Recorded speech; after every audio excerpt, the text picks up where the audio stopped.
Hello and welcome to the Tough Girl podcast, which is all about motivating and inspiring you. I'm your host, Sarah Williams. Now, I generally don't give an introduction about who I am, but every once in a while I feel as though I need to introduce myself to all of our new listeners who are coming on board to listen to the Tough Girl podcast. So, as I say, my name is Sarah Williams. I'm the host of the Tough Girl podcast. I started the podcast back in August 2015 with the goal of motivating and inspiring women and girls, and this is what the podcast is doing. I worked in the City of London for 8 years before quitting my job in March 2013. I then decided to head off and go travelling and ended up travelling for about 18 months, and I climbed Kilimanjaro, I did a ski season, I went backpacking around South America and went on various adventures. I've written a couple of books about my adventures. I've written Tips for the Top for climbing Kilimanjaro and Chalet Hosting, your step-by-step guide. I also go into schools and give motivational talks. So I was recently down at Yestival giving a talk about what I've learned from interviewing 50 adventurous women on the podcast. In January, at the beginning of the year, I was over in Australia, in Melbourne, training for the Marathon des Sables, a multi-stage ultra-endurance foot race held across the Sahara Desert. And in April this year, I went out there to run it, becoming the 9th British woman. And that was a fantastic experience. And I've actually just recently written a book about it, Tough Girl Sahara Challenge. And that book is now available on Amazon for you to buy. And it talks you through my journey of getting to the start line, the challenges I faced and had to overcome. It talks you through the actual race and also gives you a lot of advice about how you can go after your own challenges, how you can face your fears, how you can write your goals down, how you can make your goals smart, and how you can move forward with your life. But without further ado, let me introduce today's episode. And this is a really personal episode, actually. We talk about fears a lot, actually, and overcoming those fears, and actually sometimes how you can't overcome the fears, but you still have to persevere, and how you just can't sit in a corner. You've got to get out there and keep living life. We're going to be speaking to Jill Hormer, who is a US ultra runner and ultra endurance athlete, and she's taken on some incredible running and cycling challenges. But I'll let Jill introduce herself and tell you a little bit more about her.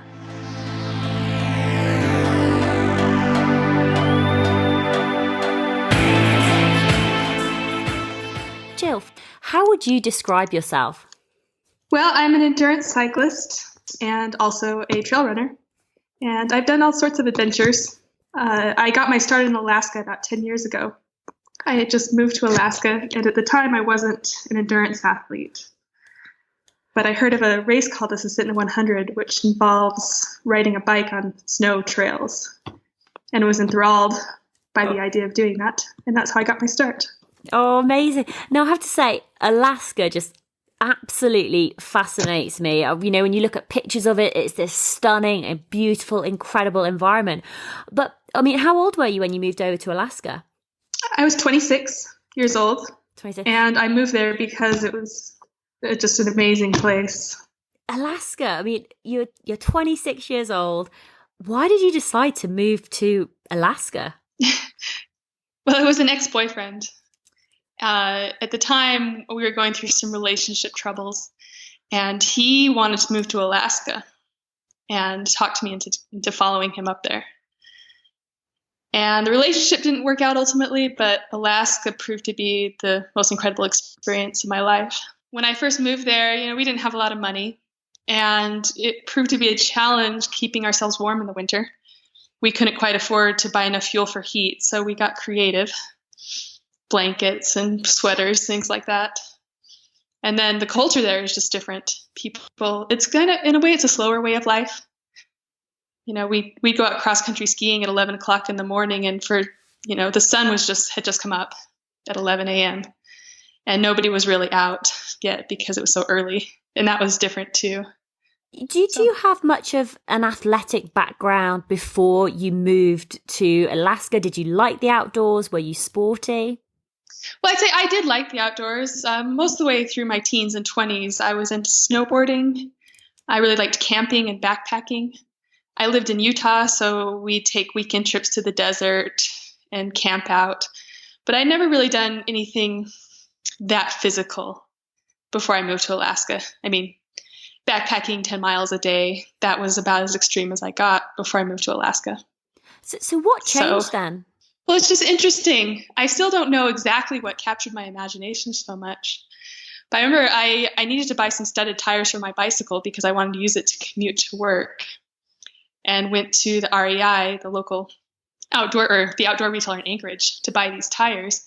While I was there, I found a brochure for the Susitna 100 describing this 100-mile race on the snow on the Iditarod Trail. And it just seemed so amazing to me. And I had to do it.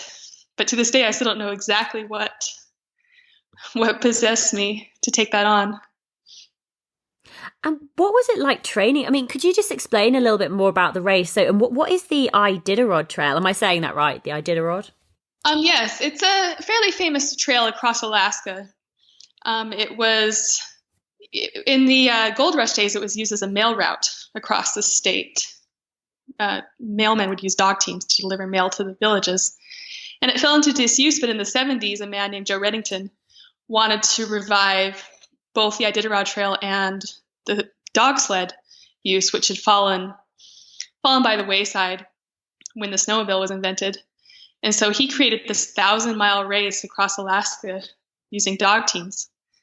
And it became a huge success. And in the 80s, he challenged the local mountain bike group to create a mountain bike trail, or mountain bike race, on that same trail. And that's how the Iditabike started. And the whole sport of human-powered racing on the Iditarod Trail developed from there. So what was it like, 100-mile winter bike race? I mean, yeah, how did it go? Well, it's interesting. I didn't really know what I was getting into. Before then, I had done, my longest training ride was 9 hours. And I didn't quite mimic all the conditions I would encounter in the race, where you're dealing with soft snow. And we had actually that day a warming pattern which turned to rain. But when it's still close to freezing and raining, that's actually a very difficult condition. And the trail got very slushy. I had to walk quite a bit that day because I couldn't ride my bike. The trail was too soft. And it ended up taking me 25 hours to finish that 100 miles, which was by far the longest I had ever engaged in any kind of effort. And I had been awake the whole time, and I was just shell-shocked. Basically, I couldn't even really process what had happened to me. But then the next day, it just came to me as like it was this great experience, and I learned so much. At that point, I was hooked. What did you end up learning? Well, I think the main thing you learn when you engage in these things is that you can handle, and your body can handle, and your mind can handle a lot more than you believe. And that's empowering knowledge that you can take into your day-to-day life. Knowing that you were hit with all of these difficulties, and you were cold, and you were wet, and you were 25 miles from the nearest point of civilization. And the only way to get yourself there was to walk beside your bike in this, shin-deep slush. And getting through that was just very empowering. And I think it's that strength that you feel, and that empowerment that brings you back. Did you know that you had that strength? Did you know that you had that mental resilience to do something like this? No, I had always thought of myself as a timid person, a fearful person, and kind of not really wanting to take risks and being cautious. And it was this experience really opened my eyes to what I was capable of. So you've had your eyes opened. You've done an incredible thing, 25 hours on a bike, going through 100 miles. You said yourself, you're shell-shocked, and you never realized that you had that internal strength. What happened next, or how did it change you, and how did it maybe change almost like the philosophy of your life or the direction of your life? Like I said, it makes you more willing to take risks in your life, and it makes you more confident in yourself. And that propelled me forward, and also made me want to take on bigger challenges and learn more in the process. So what was the next big challenge that you decided to take on? Well, in that sport, you go up in distance. First, you do the 100-mile. Then the next big challenge is a 350-mile race that goes over the Alaska range. So you actually cross over the mountains in the middle of the winter into the interior to a village called McGrath. And I had followed this race on the internet and just been captivated by the stories that I heard coming out of it. Really wanted to do it. So I set a goal to take that on next. I did the Susitna 100 once more in 2007 and ended up contracting a pretty bad knee injury that kept me off the bike for about 6 months afterward. But as soon as I could ride again, I was training for the Iditarod Invitational, which was a 350-mile. And it just keeps going from there. You always want to take on the bigger challenge. So the Iditarod Trail Invitational, 350 miles in winter. Wow. I mean, talk us through that. I mean, how did you even, was your training slightly different now? Because obviously previously you'd done the 100-miler, so you had an idea of what to expect. How did you change your training, or how did you adapt your training either physically or mentally to help you accomplish this 350-mile race? Well, a big part of it was knowing I need to be completely self-sufficient. Because while it's a race, but it's mostly self-supported, there are occasional checkpoints. But in between these checkpoints, you're completely on your own. And so I needed to be completely self-reliant. And so I practiced a lot. I lived in Juneau, Alaska at the time. And I would leave after I worked as a copy editor. So I would work until about midnight every night. And then I would leave after work and go camping in the snow to practice camping out. That was important. And I also did longer bike rides. I'd ride in all weather. If it was 50-mile-an-hour winds and it was 0 degrees, I would still go out riding, mostly just to practice being in those conditions and knowing what I needed to do, because that was more important than just being physically in shape for this particular race. So what goes through your head? Well, it's interesting because while you're engaging in this, I'm always pretty scared. And I'm constantly trying to talk myself down and rationally think through all these different situations. And that in itself is also rewarding to practice using my own strength and my own decision making to keep myself safe. So when you say that you're almost always scared and you're having to talk yourself down, what sort of things are you having to say to yourself? Well, I do mantras. Just very simple things like saying, be brave, be strong, over and over, which will eventually make it true. And also just to try to rationally think through situations, rather than let my emotions take over. And oftentimes I'll see that things aren't as bad as I think they are and keep going forward. Now, you have actually written a book called, I love that mantra, by the way, be brave, be strong. Yeah. Absolutely amazing. And you ended up writing a book about it, Be Brave, Be Strong, A Journey Across the Great Divide. Could you tell us a little bit more about that challenge, how it came about and what it is? Sure. It's the Tour Divide is a 2,700-mile mountain bike race that goes from Canada to Mexico across the Continental Divide, which is the spine of the Rocky Mountains. And it was a huge challenge. I did this in 2009. And the Be Brave, Be Strong came about just when I was going through situations like big thunderstorms, really deep mud, things that were quite scary for me. And I'd repeat this mantra to myself over and over. And just with a race like that, just taking it one day at a time really helped me get through it.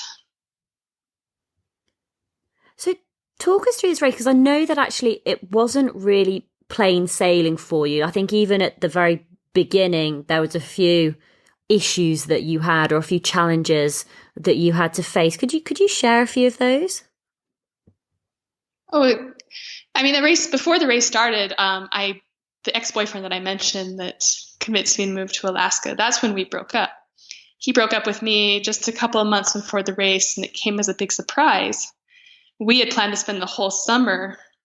We were going to leave Alaska, travel to Utah, and train together for this race. He was training for a different race, but that was a big emotional blow. We had been dating for 8 years at that point. And that really, just starting the race with that behind me was a big challenge. I was demotivated. I didn't see the point of it all, but I had already made all these plans, and I had gone on leave from my job, and there was just a lot of things that propelled me just to start. And so I did. But early on, there was a lot of weather challenges. There was a lot of mud, and just being somewhat inexperienced at this type of thing and dealing with all of the challenges that brought. It must have been an incredibly overwhelming situation. I did a race called the Marathon des Sables, which is running 6 marathons in 6 days across the Sahara Desert. So slightly different to your 2,740 mile mountain bike race, going from Canada to Mexico through the Continental Divide. But I can't even imagine starting that. I mean, I knew how I was feeling before Marathon des Sables. I was very, very anxious. There was a lot of there was almost like a lot of issues that I was trying to deal with. Am I fit enough? Am I strong enough? Can I actually do this? And I almost don't know how I would cope if on top of that, going through a breakup, the end of an 8-year relationship. I mean, that must have how did you cope with that added pressure or that? Yeah. How did you cope with that? Well, it was difficult because every time that something caused me to want to quit, I think, well, I really need to go home and get on with my life. Being out here is just delaying the inevitable. But every time that thought came to me, I thought, well, no, there's a reason I wanted this so much. And there's a reason I made all these sacrifices to be here. And so I would continue forward. But the emotions of that were very difficult, especially later in the race. Another person who was racing was hit by a car and badly injured. And I was just behind him and came upon the ambulance that was carrying him out of this really remote dirt road. And seeing him in that state and realizing that, this could be a major turning point in his life. And what is this all about anyway? Why are we taking all of these risks? And that was probably the most difficult moment of that race for me, was seeing him in the ambulance and just realizing that this could be a life or death situation. But ultimately he was okay and he recovered from that. But at the time I didn't know how serious the situation was. God, absolutely. I mean, you're obviously, you're dealing with a lot when you're going through this race anyway, because you're cycling by yourself, so you're probably going through pain, emotional pain as well as physical pain. If you're by yourself, it's that loneliness, the tiredness, the exhaustion, dealing with a crash, seeing that happen in front of your eyes, but you still managed to keep on going. What was almost that driving factor that kept you going? What was your why? What was driving you? Well, it was really just, and part of it was I needed to see what was next. I needed to see what it was I came for, because, all along there was something that kept driving me.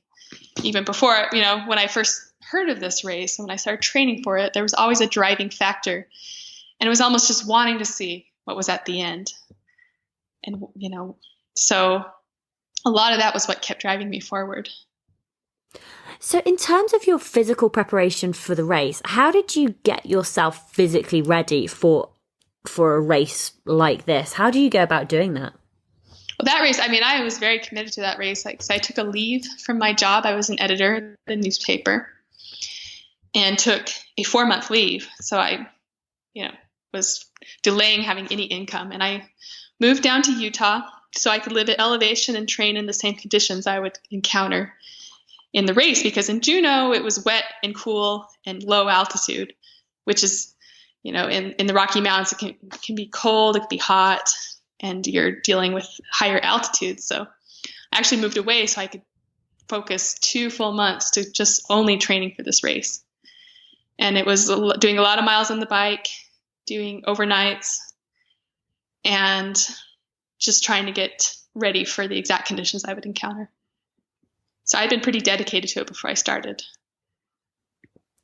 Oh, absolutely. And what would be a typical day like on the trail? I mean, how long were you cycling for? Were you getting much sleep? Were you camping? Talk us through what that was like. Well, typical day, you do cycle, between 14 to 18 hours a day, where you're actually sitting on the bike pedaling. And you camp out, basically, a lot of times you just camp out where you get too tired to continue. So you'll find it's just a little spot in the woods. Lay out your bivy sack, maybe eat a few candy bars before you go to bed or whatever you have left over in your supplies. You crash out. A few hours later, you get up. It's early. It's damp. You pack up your stuff. You eat a few more candy bars, and you continue down. Continue down the trail, up and down, maybe a pretty big mountain, a 3,000-foot climb down to the next town, which is usually a very small town. Oftentimes, they only have sometimes if you're lucky, they have a restaurant. Other times, you just resupply at the gas station.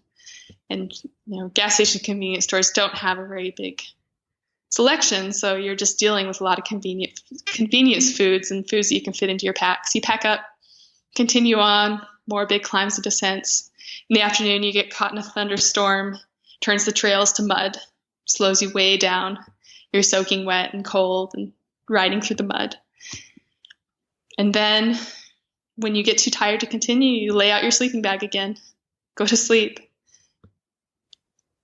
People in the Tour Divide have slept in interesting spaces. Sometimes people will sleep in outhouses. They'll find abandoned buildings where they can get out of the rain. Where was the strangest place that you ended up sleeping?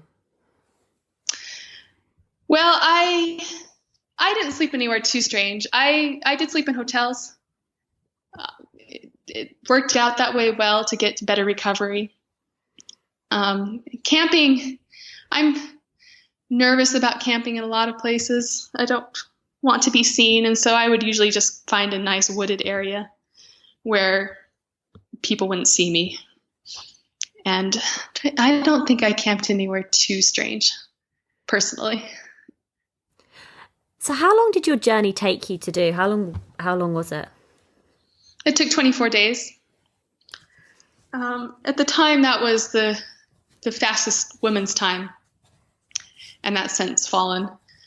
But it stood for about 3 years. That's awesome. I mean, looking back, you obviously had huge challenges at the start, seeing that crash as well. Were there other points during the race where you thought you wanted to quit or stop? Well, there were a lot of points. Like I said, we had to deal with a lot of bad weather, muddy conditions, and it just got very physically and mentally exhausting.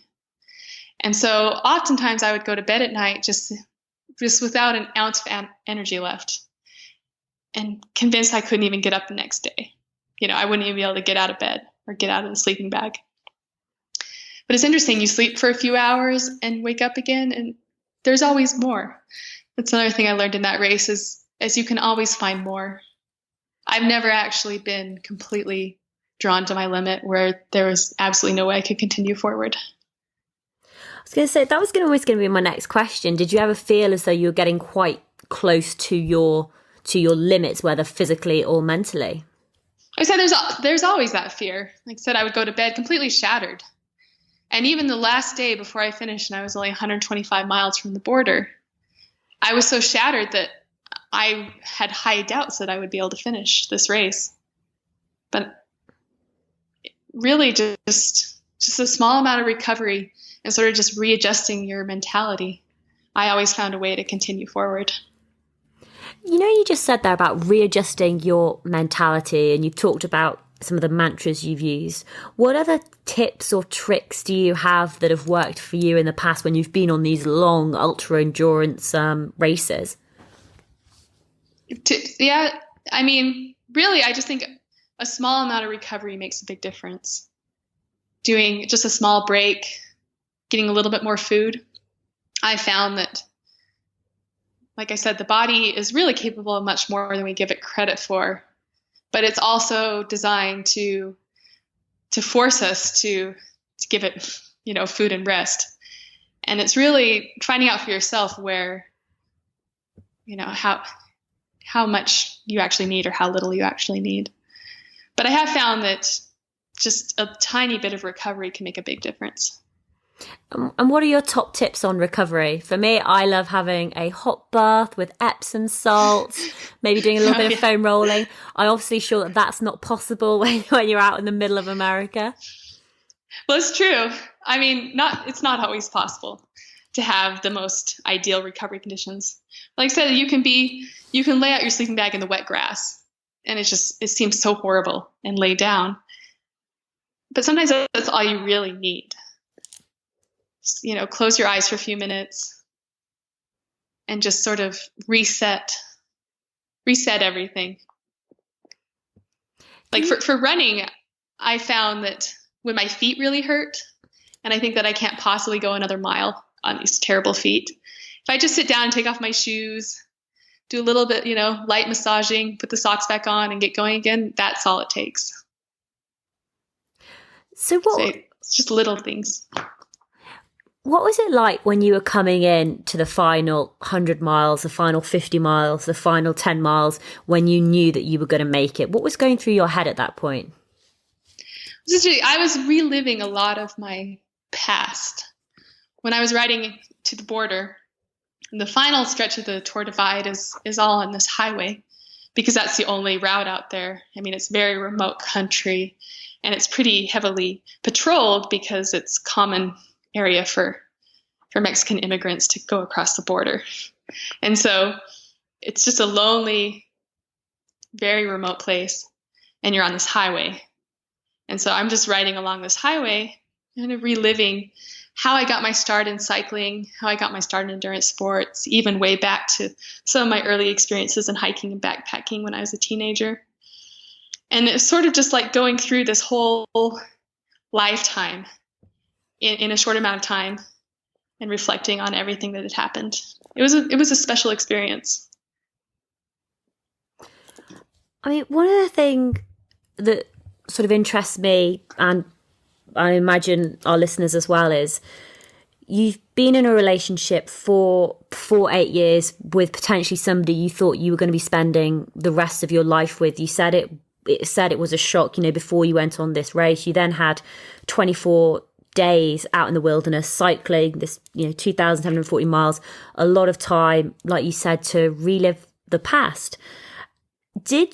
How did that end up changing? Did that end up changing almost your identity or how you felt about yourself and almost what was going to happen next? I mean, did you go back to Alaska? Did you have to then go and separate your life from your exes, or had that been done before? What happened next? I say it did. It really gave me the sense of independence, that I was okay. But it took some time. I did go back to Alaska with this plan that I was going to completely change everything. But it took some time. I definitely went through more of a mourning process after I got home. A very kind of downtime where there was just a lot of inertia. I couldn't do anything, but it was actually writing the book about the experience, which I did in the winter of 2010 or 2009 to 2010, that helped me really bring it all together and realize I am strong and I am brave and I need to leave this place. And so I quit my job in Juneau and moved for a while to Anchorage. And later I moved to Missoula. But it was this whole rediscovering who I am and what I'm capable of. And it was really that race and writing the book about the race that set that in motion. God, absolutely. I mean, one of the things that I found, I mean, personally myself, is whenever I finish a big challenge or I've achieved a goal, I have this initial high, which unfortunately doesn't last very long, and then it's almost, sometimes it's within minutes. It's like, right, that's done. I've ticked that box. I've achieved what I set out to do. What's next? Let's move on. Let's focus on the next challenge. And so sometimes this almost this level of depression that you go through. I've talked about it with other women on the podcast, these post-adventure blues, and you're obviously going through a lot emotionally. How did you get yourself out of those post-adventure blues? Obviously, you're quitting your job, you're moving places. What helped to move you forward? Well, it was really racing that helped me move forward.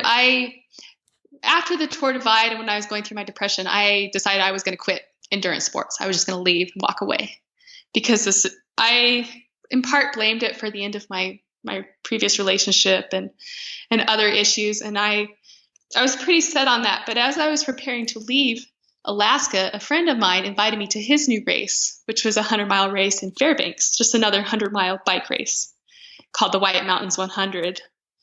And I was like, I don't know, but he was my friend and he was trying to develop his new race. So I signed up. And going back out there onto the snow, into the dark, it was 25 below. It was really cold. And just getting back out there was really a big push toward my new life, when I moved out. And it was really just that experience going back to racing and again testing my limits and seeing what I was capable of that helped push me forward. Oh, that's awesome. So you did, what was that race called again? The White Mountains 100? It's called the White Mountains 100. It's a 100-mile race in Fairbanks, Alaska. Very cool race because it travels through the White Mountains, and so it's this pretty remote area in the far north of Alaska. You're going through these limestone cliffs and just really cool areas. Hear wolves howling and see the northern lights. It's since become actually a very popular race, and it's actually hard to get into these days. Well, I said there's almost been this huge growth in endurance sports and ultra endurance sports. I'm more into like the running side of things, but everywhere you look, there's like a new ultra endurance race. And I imagine it's the same with the cycling as well. Now, there was you did a race called over in South Africa, didn't you? It's called the Freedom Trail. So do you want to, that sounds incredible. We spoke to another lady called Emma Timmis, who's actually run the Freedom Trail before, which is phenomenal. Okay. Yeah. But, tell us a little bit more about how that came about and why you wanted to do that. That was an interesting experience, but I originally got drawn into that because a friend of mine moved from South Africa to California to work for Google. His name's Lehan, and he had raced it before but not finished. And he really wanted to go back and finish. And he's like, you should come with me. This is like the South African version of the Tour Divide. And so I did. We went to South Africa in June of 2014, which in that part of the world is the winter. And started in Pietermaritzburg, set out. It was a very cool experience because the race takes you into some of the more remote areas of South Africa, where you just get into these tiny villages where people have no running water and no electricity, but they invite you into their homes and they feed you. And it just was really cool spending time with these people. The race was also a lot harder than I expected because in South Africa, they don't really have trails in the way that I think of trails. There are these ancient footpaths that aren't really maintained. They're just people walk on them, and that's how they stay trails. So they're very technical, and then there was a lot of times where we'd have to cross over a mountain that had no trail, carrying our bikes on our back, walking over this big, huge mountain. And at the top, the wind was blowing 100 kilometers an hour, and it was cold. It was near freezing. Some very challenging conditions, but we stayed together the whole time, me and Lehan. and ended up finishing. That was very satisfying. It must be quite strange though. I mean, obviously you've done a lot of cycling out in Alaska in the cold, and suddenly you're in South Africa, completely different weather conditions. How did you cope with that? Was it incredibly hot when you were cycling? Well, like I said, in June in South Africa, it's wintertime. And we had only a couple of days where temperatures were even in the 80s Fahrenheit. And most of the time it was below freezing or near freezing. It was a real winter race. We didn't see a lot of snow, but definitely it was more challenging for the cold. So what was the biggest challenge that you faced on that race? Well, the biggest challenge I faced was, the biggest challenge of that race, I believe, is the navigating. Because the race has a rule that you cannot use your GPS. You have maps and a compass and some somewhat questionable narratives to follow the course. And that proved very challenging for me, especially because I hate to feel lost. That's one of my big fears. And in that race, it was constantly feeling lost and not knowing if we were going the right way, second guessing our decisions and turning around. That was tough. The navigating was the toughest part of the Freedom Challenge. And what do you think you learnt most from doing that race? Well, I learned that was the first race where I really worked with a partner, where we committed to traveling together and did the whole time. And so I learned a lot about teamwork and how that both helps and it can be a challenge at times, but ultimately I think it's a benefit. And I also learned navigation. Before I had been a lot more dependent on electric devices, and now I'm a lot better at using a map and compass to find my way. And I learned about, different cultures. Life there is quite different than it is in the United States, especially in the rural areas. And so in a way it's similar to rural Alaska, but it's also different. And that was very, very good to spend time in that different culture and learn more about how people live in that part of the world. Oh, absolutely. And it's always amazing when you go to different places and seeing it from the perspective of a bike as well. You just get to see so much of the terrain. Mm-hmm. Now, I know it's not just cycling that you're involved in. You've also done a lot of ultra running as well. When did you start running? Or were you doing that at the same time as the cycling? Or how did that work? No, and I wasn't a runner. In fact, I thought I hated running. Everyone says that. My ex-boyfriend was a big runner. The one that I moved to Alaska with and broke up with in Alaska. And he made it look not so fun. I thought that endurance cycling was really the better sport. But in 2010, after I got my life together and moved away, I took a job at Adventure Cycling magazine in Montana and moved to Missoula, Montana.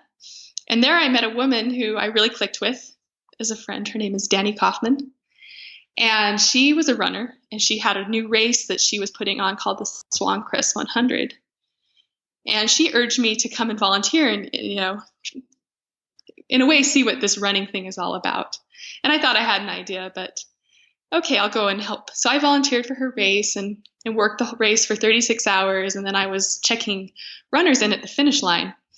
This is a really difficult race. It was 100 miles in the mountains, very high altitude, horrible weather, tons of climbing and descending and technical trails. So the runners I was watching come in just looked terrible. I thought I had seen suffering before, but these runners looked like they had really been through a war. And so this is really my first impression, outside of my previous relationship, my first impression of ultra running. But then this guy comes into the finish and he just has this huge smile on his face. And was really captivated by this smile. And we started talking and he told me a bit about all the running he had done. And he encouraged me he's like, you should run. I told him about the Tour Divide and he's like, you should really take up running. And I can't run. And he had this 100-mile race the following weekend that he was going to do called the Headlands 100. And he's trying to talk me into running this race. And I know. And that's where we left it at. But I was really intrigued by this guy, and so I looked him up on Facebook. His name is Bayat, and so I started contacting him on Facebook. He is encouraging me more and more to start running, and so I take it up. And we formed this plan that we're going to run a race. This is Susitna 100 in Alaska. We're going to do that on foot. I had never run, and let alone a 100-mile ultra. And he was not into winter racing. And so it was through this connection that we formed, we developed a relationship. And we're still together. I live with him in Colorado, is the end of that story. But it was really just like challenging each other to take on something that we had never taken on before. And so we entered the Susitna 100 in 2011 and finished it together on foot. And that was a pretty incredible experience. Oh my goodness. And I was going to say, definitely not the end of the story. I think we need to go back a few steps. That sounds amazing. So you met this guy. He's coming in from this incredible race. He's got this captivating smile. You kept in contact and you decided to do this race together. I mean, how did that work? He doesn't like the snow. You've never run 100 miles before. You're at your, I want to say your worst, but I mean it in a good way, as it, you know, when you're being pushed to your utter extremes, I feel as though it reveals the person that you are. So when I say worst, I don't mean that, but your best, you know. No, I agree. Yeah. No, it's definitely true. So I say the race that we continued having our conversation through training, but he was living in California. I was living in Montana, and I just didn't know if this relationship could really go anywhere with the long distance and not being sure that I wanted to leave. I had a great situation in Montana. I really loved my job. I love my friends. So there was a lot of uncertainty, but it was really going through this race together. And like you said, seeing each other at our worst. So I had no idea how much my feet were going to hurt. I had done endurance sports before, but never an endurance run. And this is a tough run. You're on difficult conditions. It's cold. You're dragging a 30-pound sled. And around 70 miles, I had a big meltdown.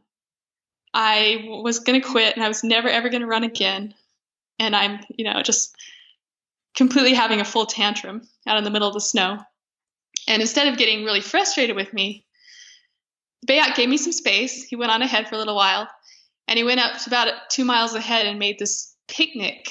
He spread out his coat and laid out all of these different treats, and he was just really kind about the whole thing. And that was really like, oh, this guy is a good guy. He's worth making big changes for. And so it wasn't long after that I decided to move to California. I have to ask him, and what happened next? Yeah, we finished the race together. The conditions were so hard. We were coated in ice because it was minus 25 and it was windy. And I think he was a little bit shell-shocked by the whole experience. Like I said, he had lived in California most of his adult life and had very little experience with winter conditions. And this year, the Susitna 100 was about as extreme as they can get, as far as the cold and the wind and just a multitude of factors. But at the same time, he was hooked. And he's finished the race to Nome on foot, the 1,000-mile race to Nome, 3 times now. And he's coming back next year for a 4th. So he took this a lot further than I ever did in a shorter amount of time, ultimately. God. So you said that you had your tantrum, your meltdown 70 miles in, and he showed, a lot of kindness, which is such an amazing quality. Did it ever happen the other way, where he had a meltdown or needed your support? No, Bayat, he's a very even-keeled person, and he's very logical. And I would say he's an emotional guy, but he's not as affected by his emotions as I can be. And so I cannot say that I've ever had to talk him down in a situation. We've actually done quite a few races together at this point, but he finds success in just about everything he does, and he doesn't really need a lot of help. So no, So which has been the best race that you've done together, or which is the race that stands out in your memory? Well, the Susitna 100 in 2011 was a special experience, but 3 years later, we decided to do the 350-mile race that I told you about earlier, the Iditarod Invitational. We did that together on foot. And just going through all of those difficult issues together, and for me, the physicality of it was beyond anything I'd experienced before. Just when you're traveling all that way completely under your own power, without any mechanical assistance, and you're completely reliant on yourself, it's at the same time very special to share that experience with your significant other. And I just really valued the experience. It's even hard to explain why it was so special, but it was a really great experience. And that was my favorite race. No, absolutely. And I think it's one of these interesting things. It's very easy almost to go in on yourself when you have to reach for that inner strength and that inner determination to keep on going. And sometimes you don't necessarily have the capacity to, or the energy to support other people around you, because you're almost so focused on just getting yourself across the line. I mean, 350 miles on foot, absolutely amazing. You obviously go through the high points and the low points. And how do you get through those low points? What drives you forward? Well, I mean, in a race like that, a lot of times you hit a low point in a place where you don't have a choice but to continue forward. That, in a way, helps. Because also, as soon as you see that you are capable of continuing, then in other situations where you may have a choice, you still think, well, I am capable of doing this, therefore I should keep going.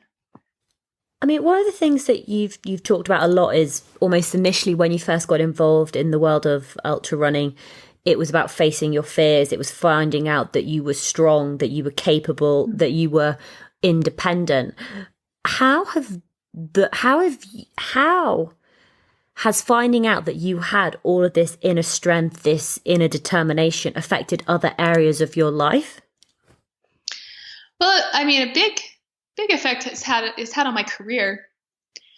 I worked in newspapers all through my 20s and loved the work, but it was really stressful. It really took up a lot of my time and had a big impact on what I consider my quality of life.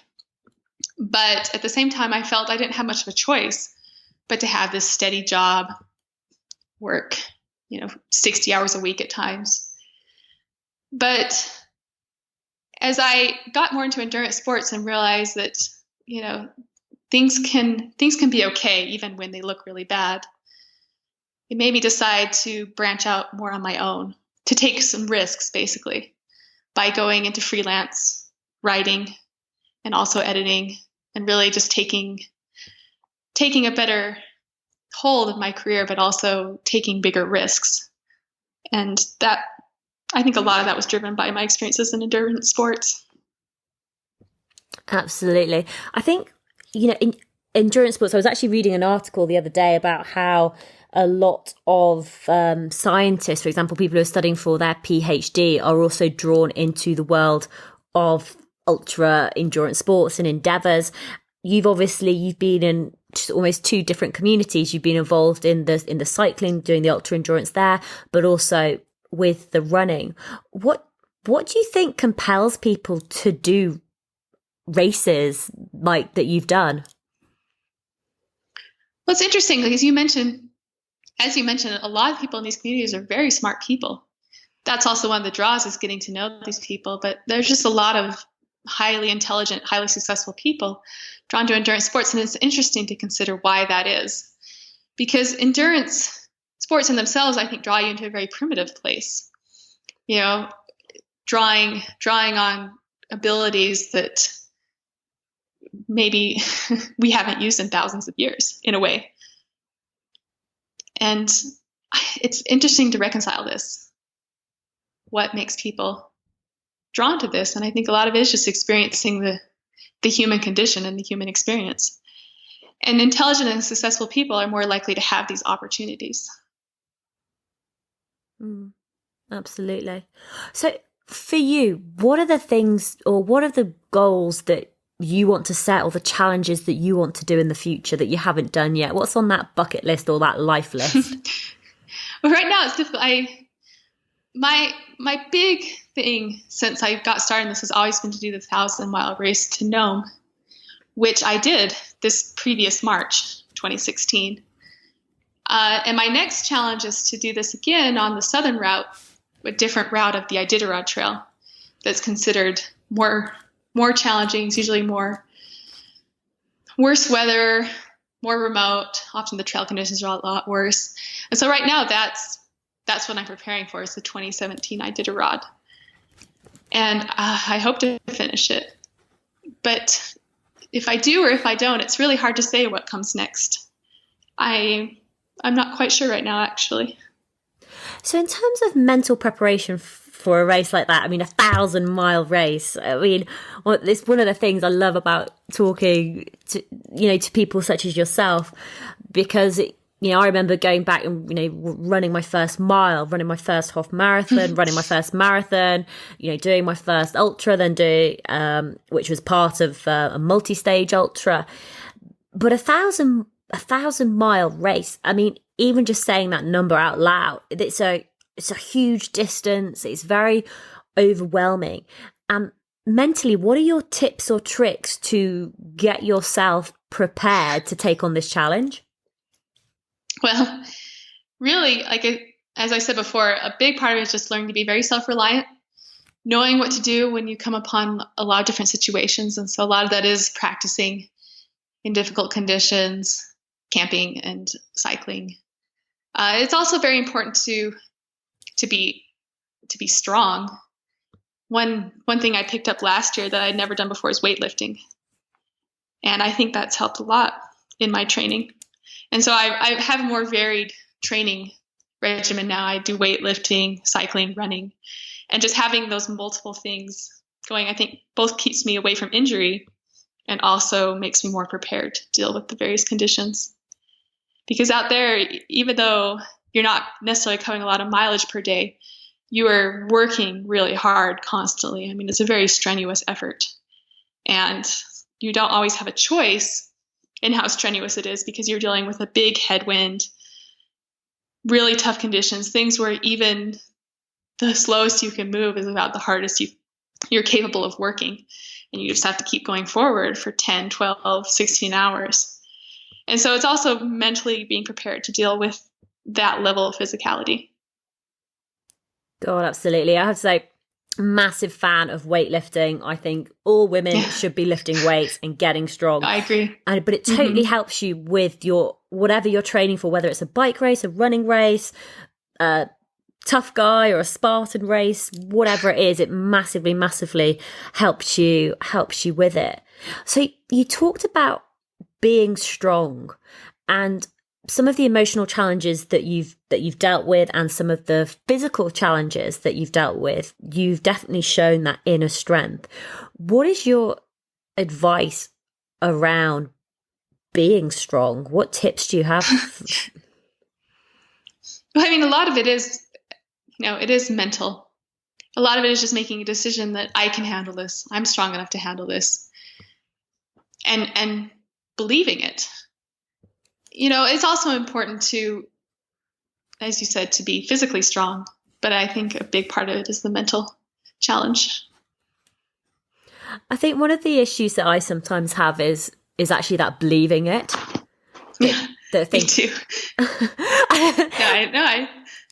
It was always going to be my next question is, and I don't even know if there is an answer to this apart from, fake it till you make it. But how can you get yourself to believe that you're strong, that you're capable, that you can do these challenges which scare you and which make you uncomfortable? How do you get that inner belief?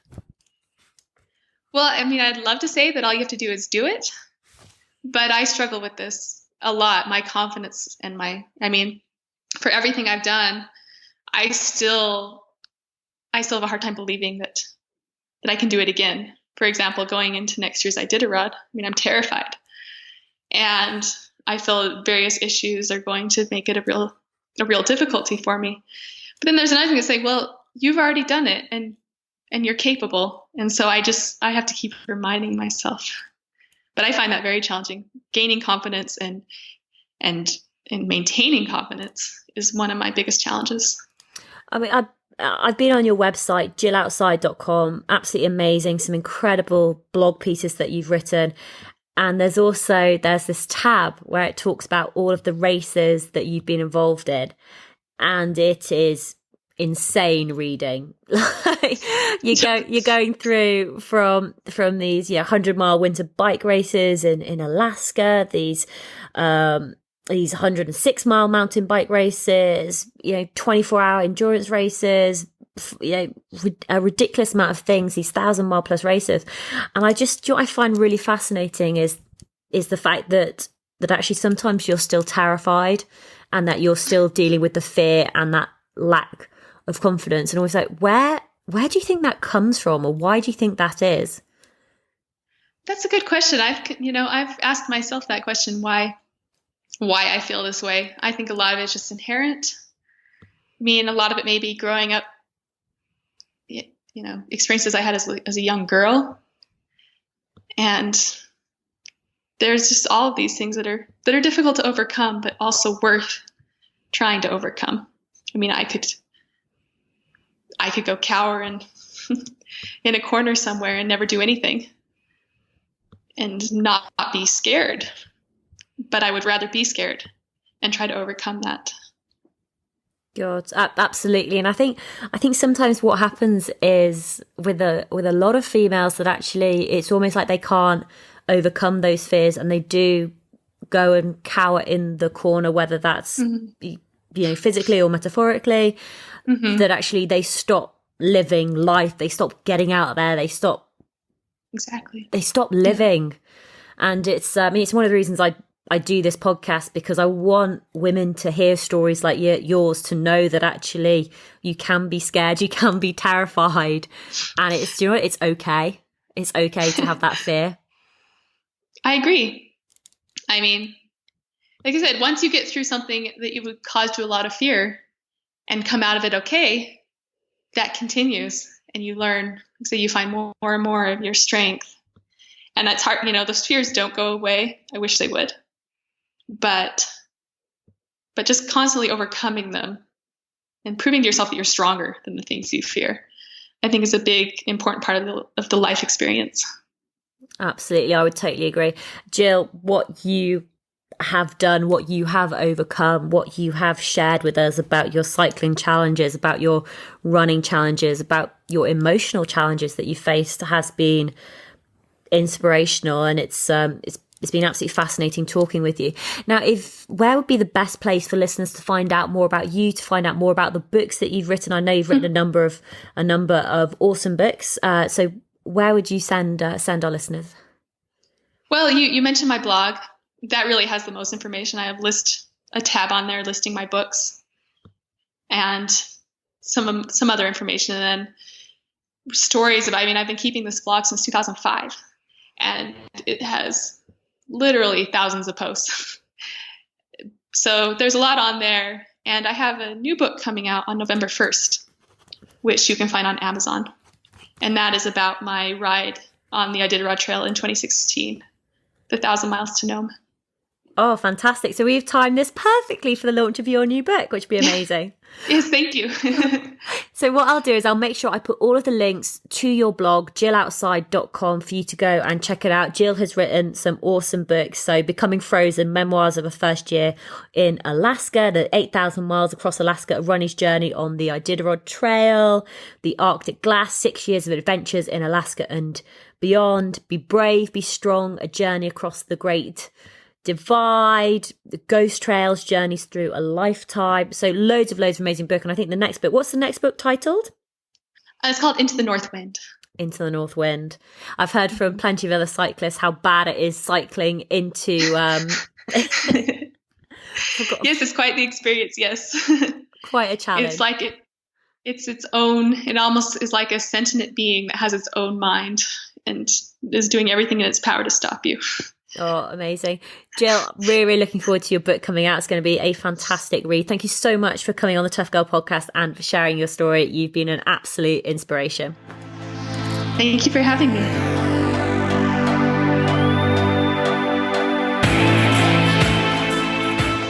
Everything that we've discussed on today's podcast can be found at toughgirlchallenges.com, which is my website.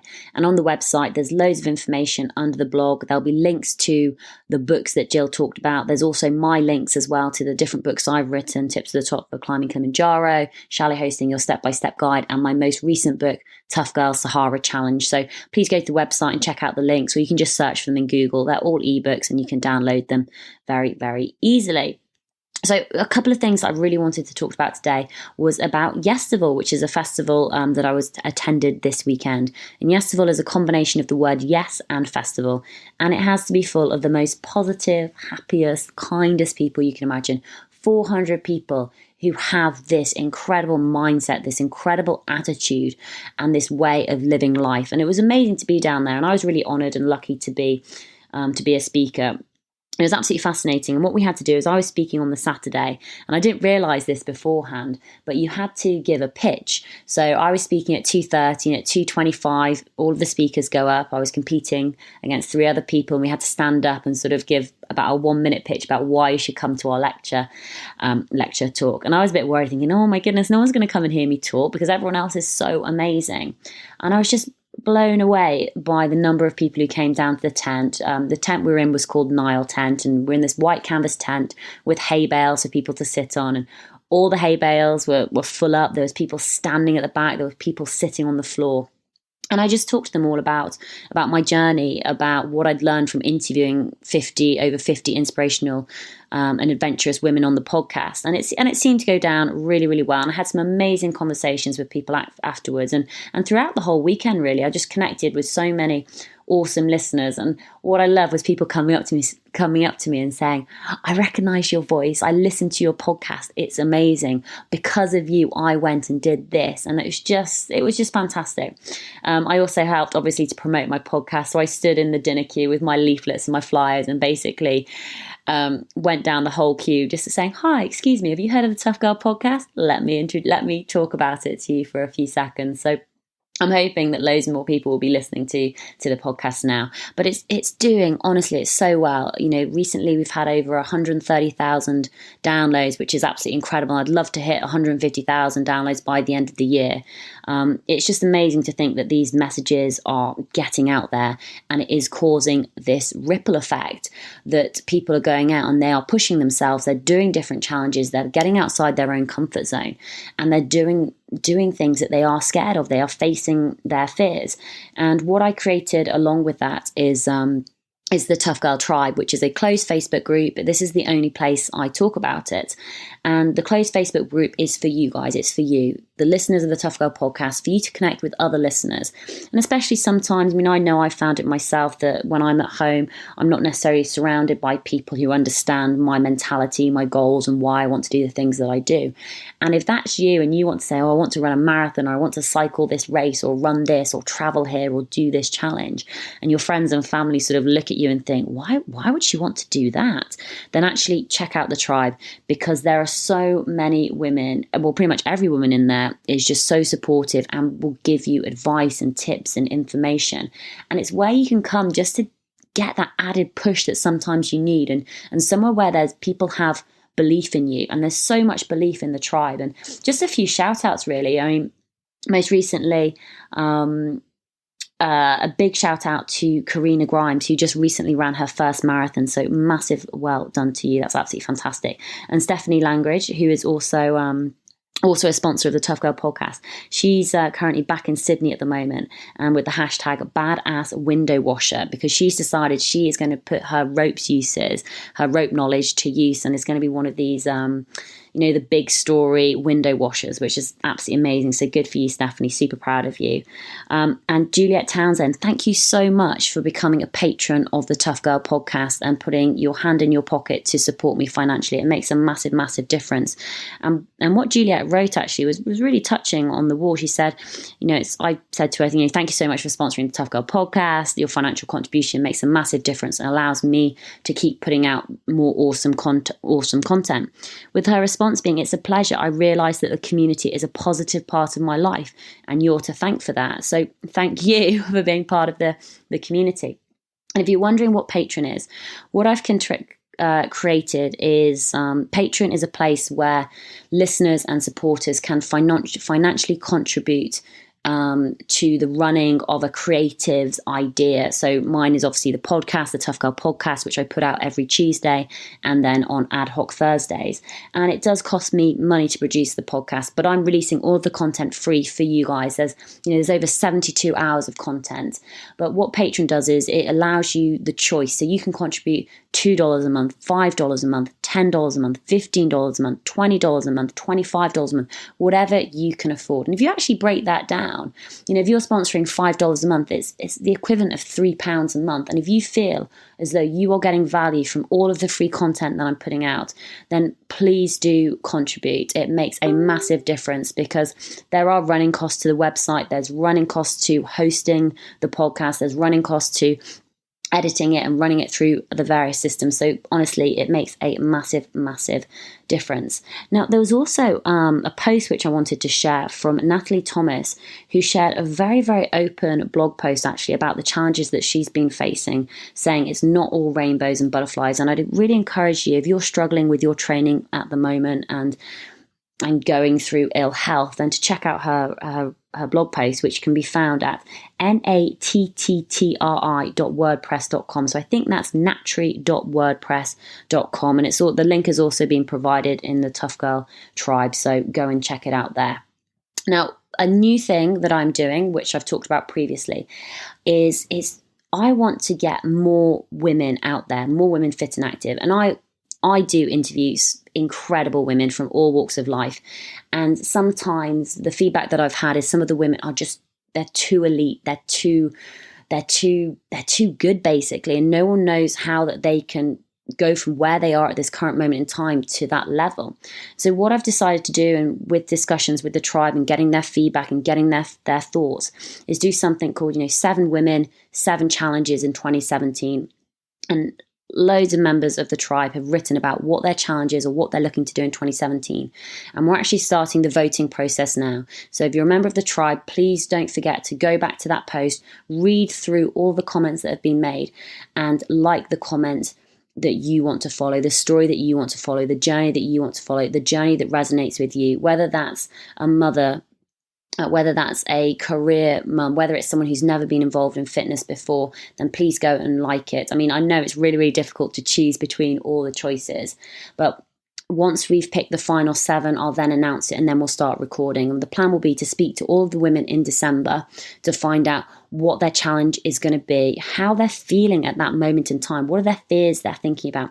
And then we're going to follow their journey during 2017. We're going to follow them through their training, and we're going to follow them after the challenge and find out how that challenge went. Now, finally, my final thank you is a massive thank you to Ellen Percy, who has been a huge support to me. We actually drove down to Yesterville together, and I camped. I'd been to base camp with Ellen previously, and I borrowed Emma Timmis's tent, which is this one-man orange man tent, absolutely amazing. And Ellen had this 2-man tent, and we'd agreed that we're going to Yesterville, and so she said, oh, you can share my tent. So I was like, brilliant, perfect, that works for me. And so I got quite a shock when I was carrying all the stuff back from the car to the tent, and I walked into the field, and there was this huge green tent in the middle of the field. And I was like, oh my God, that's our tent. We basically had a palace. We basically had our own room each. We had a living room. We had blow-up beds, blow up air beds. It was camping proper style. And I think I'm probably the worst adventurer on record. So, I don't have my own tent.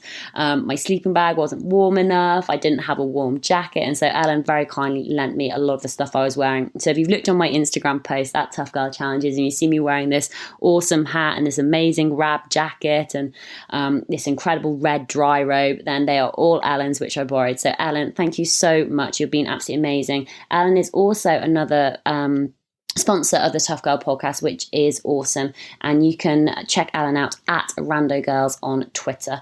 And I do regular shout outs as well. But it was an amazing weekend. And if you haven't signed up or haven't signed up for Yesable for next year, I don't think the dates have been released yet, but make sure you save some dates, save some weekends in October, because that's when next year is going to be happening. And if you are in the UK, I highly recommend coming. But as always, I really love hearing from you guys. It's amazing to hear what the challenges you've been doing, what you've been achieving. So keep letting me know. It's absolutely fantastic. Just to say, I've got an incredible lineup of women coming in November. We're going to be speaking to Selena McCall, who became the first British woman in MDS. She's a 42-year-old mother of two. Absolutely amazing. We're speaking to Laura Morton, who was on Bear Grylls, The Island, and she's also rowed across the Atlantic as well. Some awesome stories. Rachel Bowen, who was battling a brain tumour while also being a GB age group triathlete. Really, really fascinating story. And Christine Amar Lavar, who is into her mountaineering and heading over to Siberia and raising funds for women out in Singapore. So November is a very, very exciting month, and I can't wait to share all of these episodes with you. So make sure you hit that subscribe button and download those episodes, and also go and tell one friend about the Tough Girl podcast. Tell a work colleague, tell someone in your run club, tell someone who you go on meetups with, tell that random person on the tube who sat next to you, have you heard about the Tough Girl podcast? That would be amazing. But have a great week, and I will speak to you next Tuesday. And thank you again for listening to the Tough Girl podcast.